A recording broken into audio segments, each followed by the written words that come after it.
Footprints in the sands of time, vestiges of a presence long gone, swept away by wind and rain, sun and snow. Yet he was here, just as you and I are here now, living, breathing, a man not unlike your father, or your brother, or yourself. Look closely, you can still see the footprints in the crushed leaves, in the mud, on the displaced stones, and residue of squashed insects. And what of the blood that seeps into the impressions? No, that will never disappear. Although each step is an effort, he ignores the pain and the torn flesh. He is driven by a single thought: to leave this place. To go far away, to leave this place of punishment. Why did they beat him so brutally? There was no reason. He was of their clan. They all watched as he was beaten. No one tried to help him. They only watched with cold eyes. But he would not cry out. He would not give satisfaction. Then they would know he felt the cuts, the tearing, the pounding, and that they would never know. He plunges his aching head into the brackish pool. He rubs warm mud into the oozing wounds. Better, he thinks. His sharp eyes look to the far horizon. There across the sun-baked stretch of desert, a familiar sight described by the elders, in whispers. It is a place to be avoided, ruled by evil monsters who do terrible things to those foolish enough to enter. It hurts, he thinks, but it will heal. I am hungry. Roots, lizards, fat worms, some to take, some to eat now. Swiftly, this man of an earlier time prepares for his journey, a strong braided vine cord to secure his food, to tie his unruly hair, cut short in the front for unobstructed vision, and left long in the back for protection.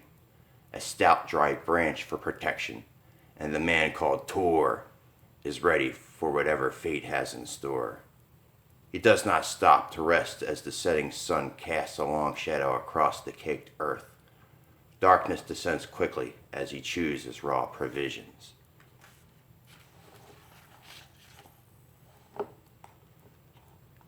Having eaten, TOR stares at the endless expanse, filled with tiny holes through which daylight shines. Why does the light not leak out like water through a leaf with holes? Such and similar thoughts are tiring, and soon he falls into a deep sleep. As first light tints the horizon, TOR is well on his way toward the high mountain, and he can see clearly the forest at its base. Trudging on, he comes to the forest edge, stops for a moment, and enters the green coolness. Deeper in, he discovers trees laden with fruit, heavy and sweet smelling. I have never seen fruit like this. Should I eat? Just a taste. TOR gorges himself on the delicious fruit.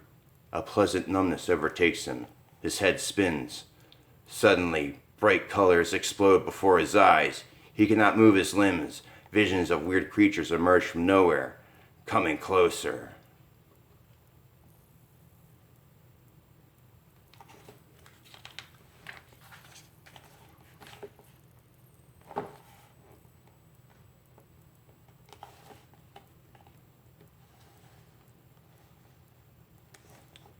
Through the haze that envelops him, TOR hears the hissing screams of his tormentors. Do not kill him! We will throw him into the sky! No, do anything you want to me, kill me, but don't throw me into the sky. I will be lost if my foot cannot touch the ground. The things in the sky will chew on me, eat me. There will be no end. The pain will go on forever. As it should. You deserve this for the terrible things you have done. His cries for mercy are of no avail as he feels himself hurled into the air, unable to stop his upward flight. Up into the darkness, pulled towards the bright holes in the sky. that turn into fire-breathing demons reaching for him until he starts to fall faster and faster. Finally coming to the rest of the soft earth. His head still spinning, Tor rises unsteadily, uncertain what is real and what is not. Was it a dream? It was frightening, but strangely, not an altogether unpleasant experience. Putting some of the fruit into his leaf pouch, Tor once more starts his trek through the forest. Soon the forest is far below as Tor climbs the mountain's rugged facade. The air turns cooler and signs of frost appear. He approaches a huge cleft in the mountain. Warm air. Curiosity overcomes trepidation. He enters the split rock. It is dark. He can see nothing. Could this be another dream? No matter. He goes deeper into the dark heart of the mountain. Deeper into the mountain, his eyes adjust to the darkness. Shapes become forms. He can feel the slime on the stones and underfoot. Deeper, deeper.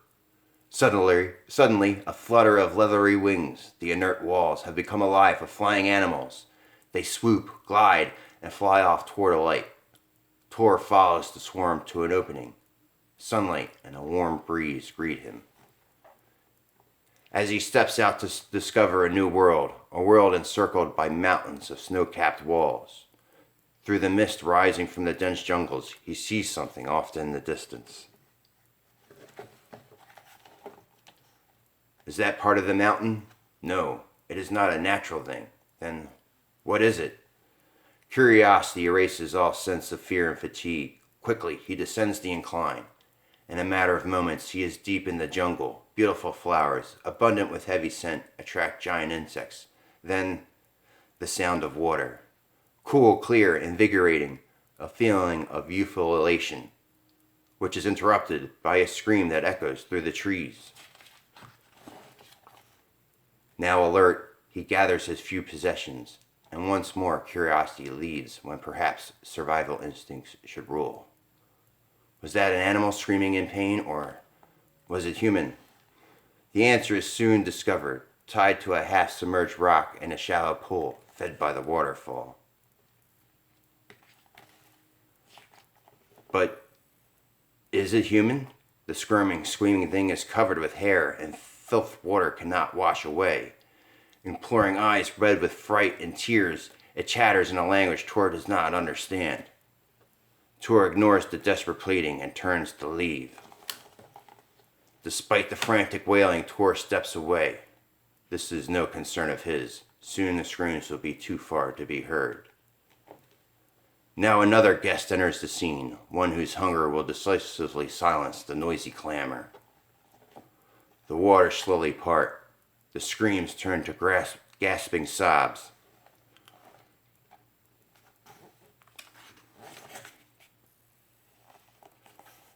Why did he come back?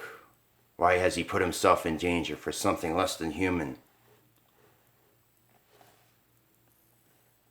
For a single moment, he sees himself reflected in the creature's baleful eye. The huge tail beats the water to froth as the beast twists and turns, in vain attempts to dislodge its unwelcome intruder. Summoning all his strength, muscles contracting like thick rope cords, he plunges the wooden staff into the sauropod's eye. With devastating effect, now the white froth turns red in death's agony. The whimpering thing stares dumbly as Tor releases the ties. Once free, it clings tightly to the man's leg. Tor grunts his displeasure. For the first time, Tor realizes it's a hairy child. As he considers how to rid himself of this unwelcome burden, unknown to Tor, the encounter has been witnessed from the jungle's shadowy foliage. Roughly, Tor shoves the strange boy away, only to have him whimper a mewling appeal. He will not leave his benefactor. A rustle of leaves tells of unexpected company. The hairy group speaks in guttural tones not understood by Tor. but they seem not to be threatening. The leader attempts to communicate his gestures, a request rather than a demand to follow. TOR is encircled, changing the request to a strong suggestion. With his little hairy companion clinging to his side, TOR follows the waddling leaders.